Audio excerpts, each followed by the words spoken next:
Kuiil Yes. left a major impression on fans, and you helped bring him to life in that costume.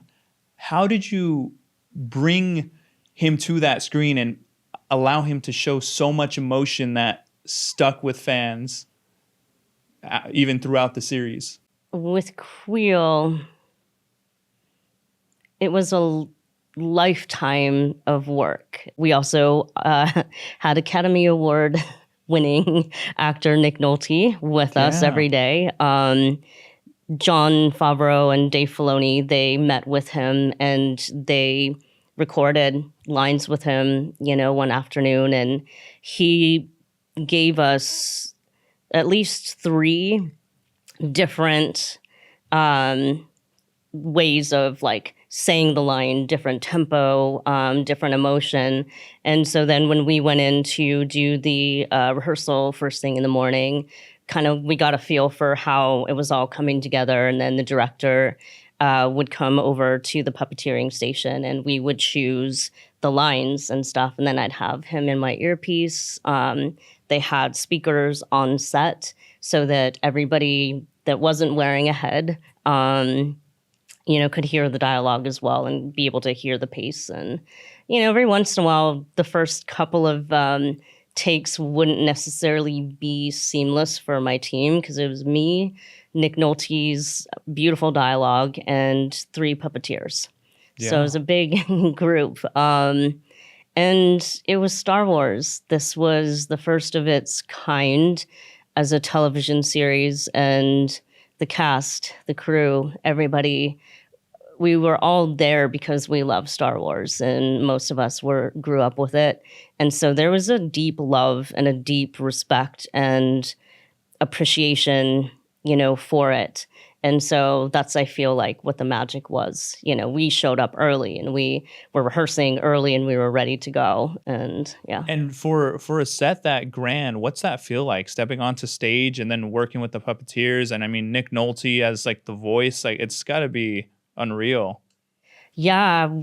For my screen test, they hadn't decided yet who was going to voice the character.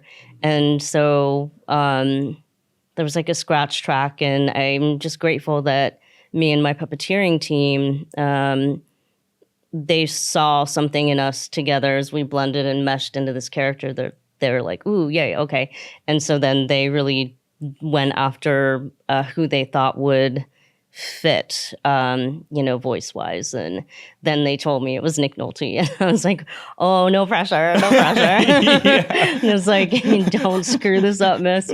So, yeah, I, studied the lines, and they're like, well, you weren't saying them. I was like, oh, I was. In that head, I was, speaking them, even though they were, coming out of this animatronic head. I was like, because at the very heart of it, at the soul of it, that's got to be that breath and what I choose to do in the moment. That's got to come from me. So, how did you get into character for Kuiil?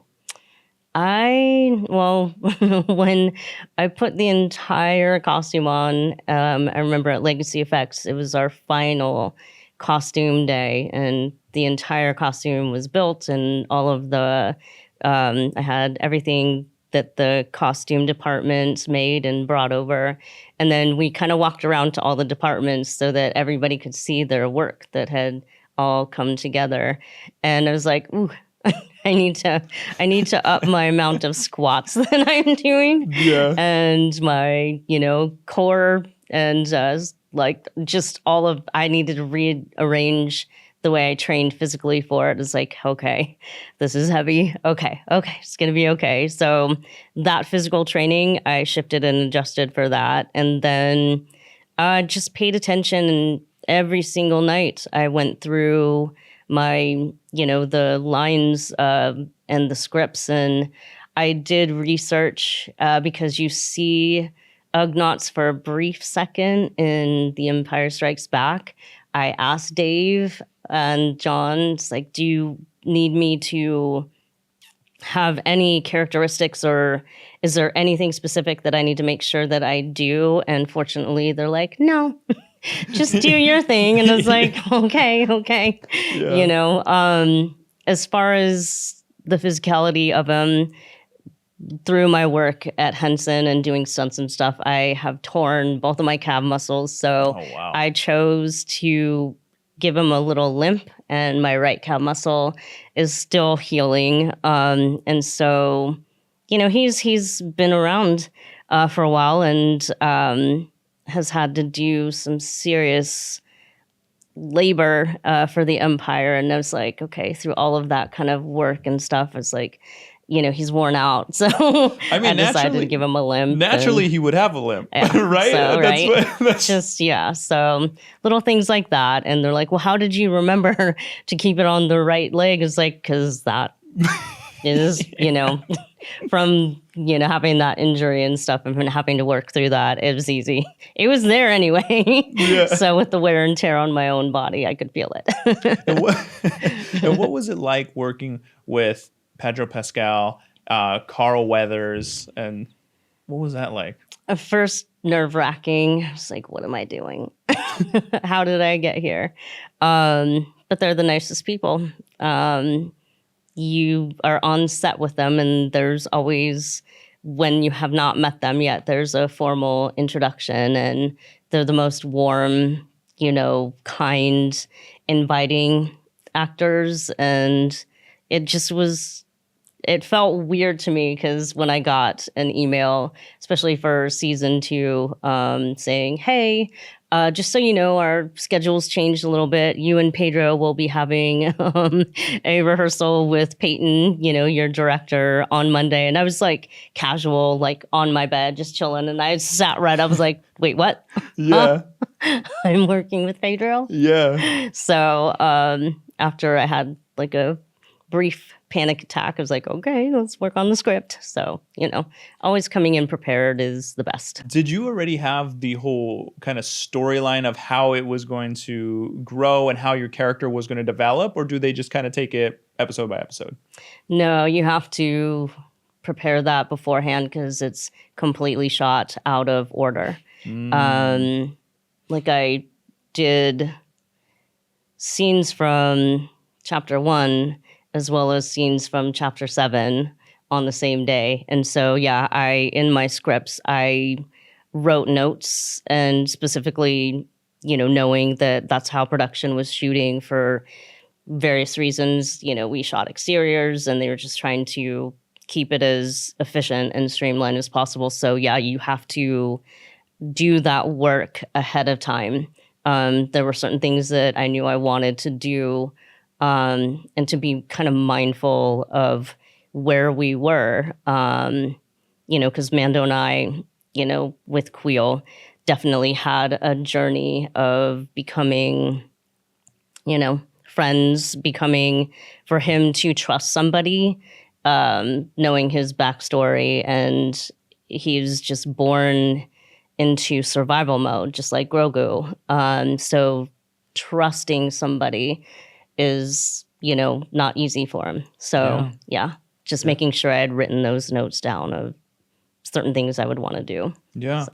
And being under Jon Favreau's direction of guiding this whole thing, how was that process? He seems pretty well put together as far as when in regards to creating the layout of how this is going to go, but you following direction from that. What was that like? He's wonderful. He watches, you know, if he's, and especially season 1, he wasn't one of my directors, but he was there. He was there to kind of oversee everything, and he comes and watches the rehearsals in the morning. He lets you do your thing. Every once in a while, he'll give like a couple of notes, but he does not micromanage at all. You know, sometimes he helps give you a little bit more backstory if, you know, he can kind of see if it's not blending and meshing well. But yeah, you know, he let me do my thing. So it was a dream come true. I've always wanted to work for him, with him. I've auditioned for a couple of things and it didn't, you know, I didn't book it. And then this came along and I was like, oh my God. Yeah, and I mean, what was that like? How did that pan out? So how did we get into Lucasfilm and get the audition and the process of that? Oh my goodness. It's like being at the right place at the right time with the right skill set. I, to be honest, was not anywhere near performance art, and doing these types of roles. I had done this, been here, done this, and was like way over in music and songwriting and singing and opening for different artists. And so when my agent called me, it's like, do you have a demo reel of your, work in costume? And it's like, no. I was like, and I just, now I'm thinking back and mortified that I did not have a demo reel. And so I was sending just random clips. Yeah. I'm guessing John Favreau and Dave Filoni are watching these random clips that are not, and I just, I again was not there. And so finally, I think there was a little back and forth of, okay, tell her to stop sending these clips and just bring her in for a cold read audition. Yeah. And even then, you arrive, they have you sign an NDA, they give you the script, and there were words changed. There was no title. I didn't know what I was auditioning for, but Oh, okay. yeah, no. I had no idea. I don't know. I got the sense that it was something big.